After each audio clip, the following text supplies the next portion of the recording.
0093. Di sini, saya akan menjelaskan sedikit tentang pengertian cerita. Perkenalkan, nama saya Cynthia Deveberiana, NIM A5101900094. Dalam tugas kali ini, saya berkontribusi sebagai pemain drama. Pemain drama di situ saya memerankan tokoh bernama Adit. Nah, tokoh Adit ini memiliki sifat yang ceplas-ceplos dan mageran. Nama saya Frida Wahyu Rahmawati dengan NIM A5101995. Dalam tugas kali ini, saya berkontribusi bermain drama, berperan sebagai ibu. Nah, sifat ibu di dalam drama adalah bijaksana. Saya Dana Trisa Ajinimas, NIM A5101900096. Di sini saya bertugas sebagai pembuat naskah drama dan juga berperan dalam drama tersebut. Di sini saya memerankan tokoh Fatma yang sudah mempunyai anak yang masih kecil dan keluarganya hampir berantakan. Dan meskipun dia sudah berkeluarga, namun masih bergantung dengan uang sang kakak, yaitu Wati. Perkenalkan, nama saya Afi Aulia Marifah, NIM A51019099, kelas 2C. Di sini saya akan menyampaikan mengenai jenis-jenis cerita. Perkenalkan, nama saya Aiku Sumawardani, NIM A510190100. Di sini saya berkontribusi sebagai editor video dan narator.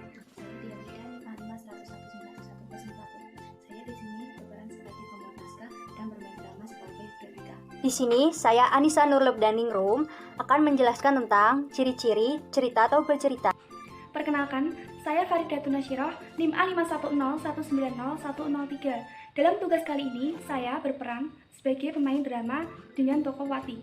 Tokoh Wati ini memiliki sifat dermawan, karena walaupun sudah berkeluarga, tokoh Wati ini membantu kehidupan ibu dan adik-adiknya. Cerita adalah suatu rangkaian peristiwa yang dapat disampaikan secara lisan maupun tulisan yang berasal dari kegiatan nyata atau non-fiksi dan kegiatan tidak nyata atau fiksi.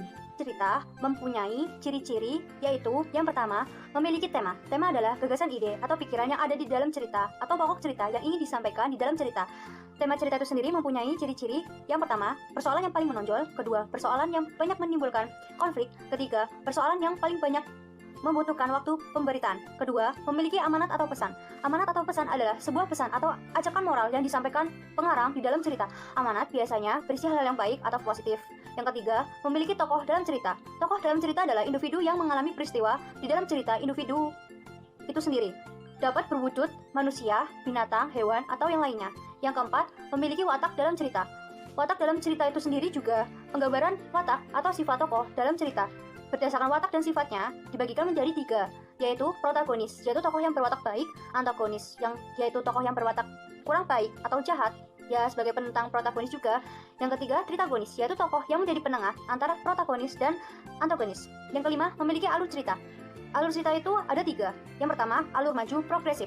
Alur maju, rangkaian peristiwa sebuah cerita yang urut dari awal sampai akhir. Dan alur mundur, regresif. Alur mundur, penyampaian sebuah cerita melalui kisah balik. Peristiwa dengan alur mundur disampaikan tidak dari awal sampai akhir. Penyampaian balik juga dengan cerita masa lalu yang memiliki klimaks di awal cerita. Rangkaian peristiwa disampaikan dari masa lalu ke masa kini dengan urutan mundur. Yang ketiga, alur campuran progresif regresif. Cerita dengan alur campuran merupakan gabungan dari alur maju dan alur mundur. Biasanya, cerita dengan alur campuran dimulai dari bagian tengah cerita yang berkembang maju, lalu pada beberapa bagian pengembangan cerita disampaikan tentang kisah masa lalu. Yang keenam, memiliki latar. Latar segala petunjuk, keterangan mengenai waktu, tempat, dan situasi dalam cerita. Latar itu ada 3.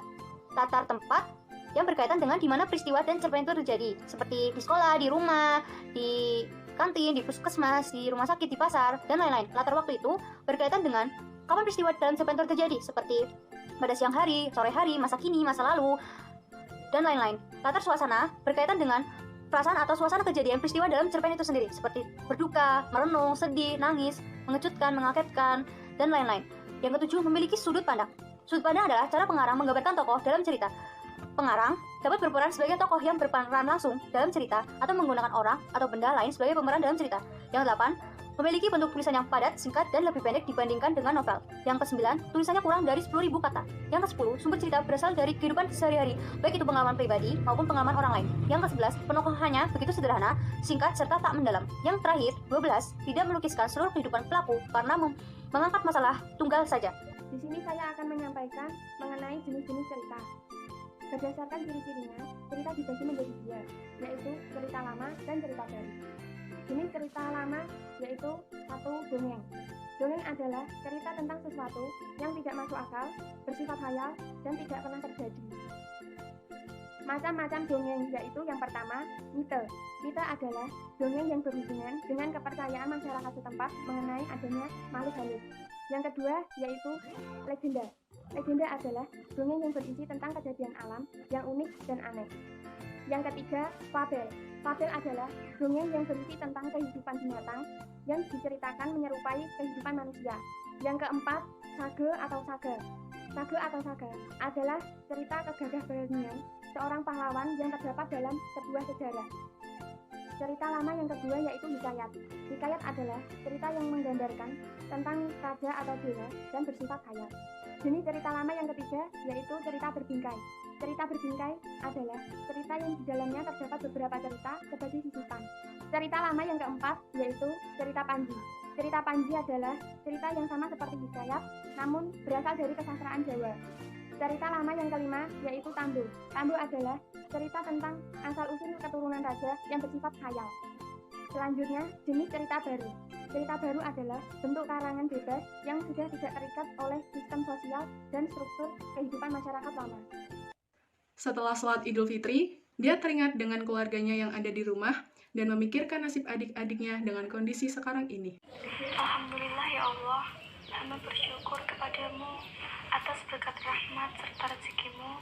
Keluarga hamba bisa menunaikan ibadah ini dengan lancar, dan saya berdoa kepadamu ya Allah, semoga kebahagiaan serta keberuntungan menyertai adik-adik hamba ya Allah.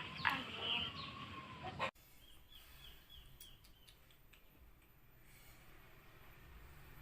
Astagfirullahaladzim. Hidup kok ya susah kayak gini. Anak masih kecil,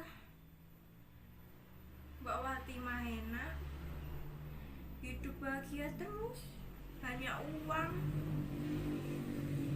Semoga nanti mau ngasih aku uang lagi, kan lumayan buat tambah-tambah susu anakku.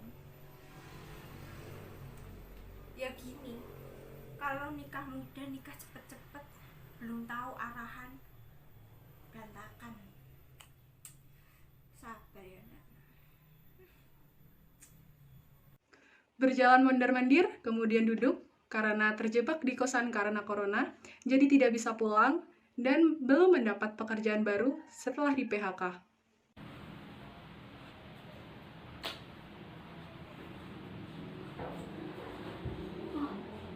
Malah di PHK, gak ada kerjaan deh, gak ada duit. Ih, gini ribet banget, pakaian acara virus corona barang gue. Ih, sebel. Karena diduga ODP, selepas pulang kuliah di mana wilayah yang ia tinggali terkena zona merah, sekarang dia bersantai, duduk di tempat isolasi khusus daerahnya dengan menggunakan masker.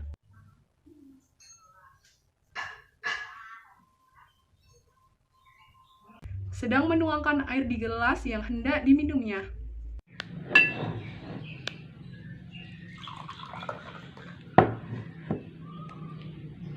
Gimana ya kabar anak-anakku di sana?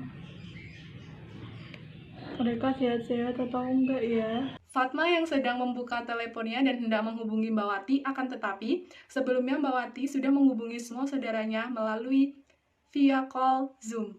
Assalamualaikum adik-adikku yang kusayangi. Bagaimana kabar kalian? Waalaikumsalam. Ada apa toh mbak? Ribet banget kakak tanya-tanya kabar pula. Ngirim uang itu enggak?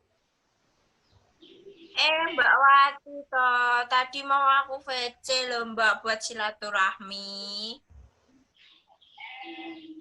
Iya, soalnya Mbak sudah kangen sama kalian semua.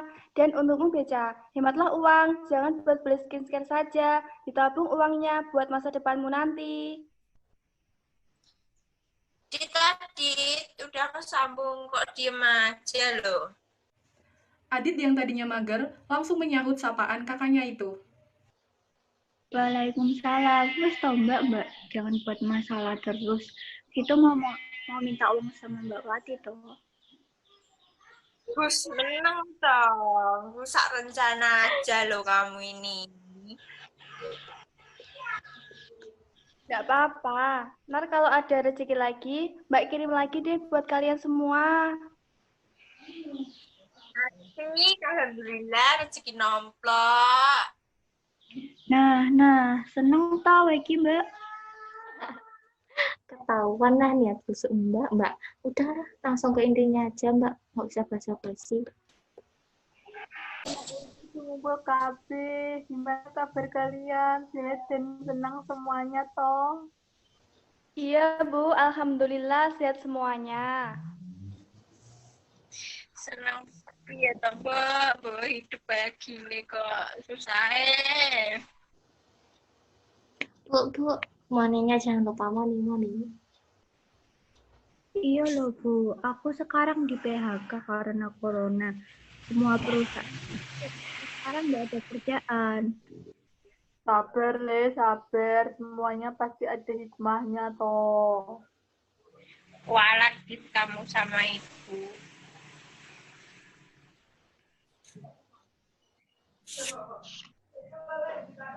Terus, Mbak, aku gak untuk ngomong ngono. Ucapanmu itu bisa jadi doa buat adikmu. Bu, Yo, aku pengen pulang. Wes gak betah di sini. Gak ramah lingkungan banget. Ya Allah, gak pengen kejemutan tau Bu aku. Sabar toh, nak. Ikuti tos dulu di situ. Kalau hasilnya negatif, baru boleh pulang. Sabar wae Bu, sabar. Makanya jadi perawan jangan bandel, cuma diem di rumah aja nggak bisa.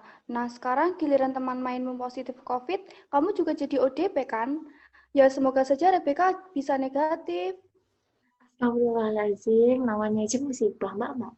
Ya udah kalau gitu, yang di rumah tuh banyak doa buat aku. Di sini juga takut kalau sampai positif corona.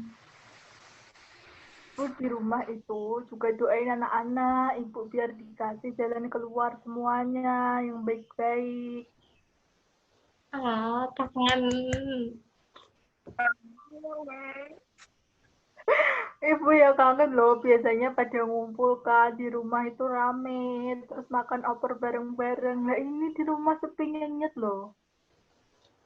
Oh iya mbakku, masku, jangan lupa jatah THR. Nggak bisa ke sini, nggak ada transferan. Ini masih ada ponakan kecil, jangan lupa. Elah. Mumet aku gagas duwe Mbak Yu karo duwe Adi ora beneran kabeh. Ya udah ya Bu, Dek, ini tak nyusul suami ke rumah mertua dulu. Anak-anak juga di situ masalahnya. Nanti kalau nyariin, Ya udah sama itu juga mau ke rumah tinggal di sini tuh sepi banget. Waalaikumsalam. Halo.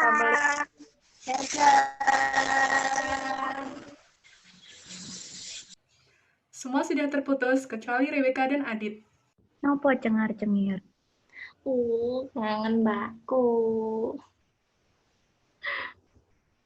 Makanya jangan bandel, doa terus biar nggak positif, biar cepat pulang. Aku bentar lagi mau pulang. Siap bosku. Ya udah tak visi pacarku dulu ya. Hai. Serah.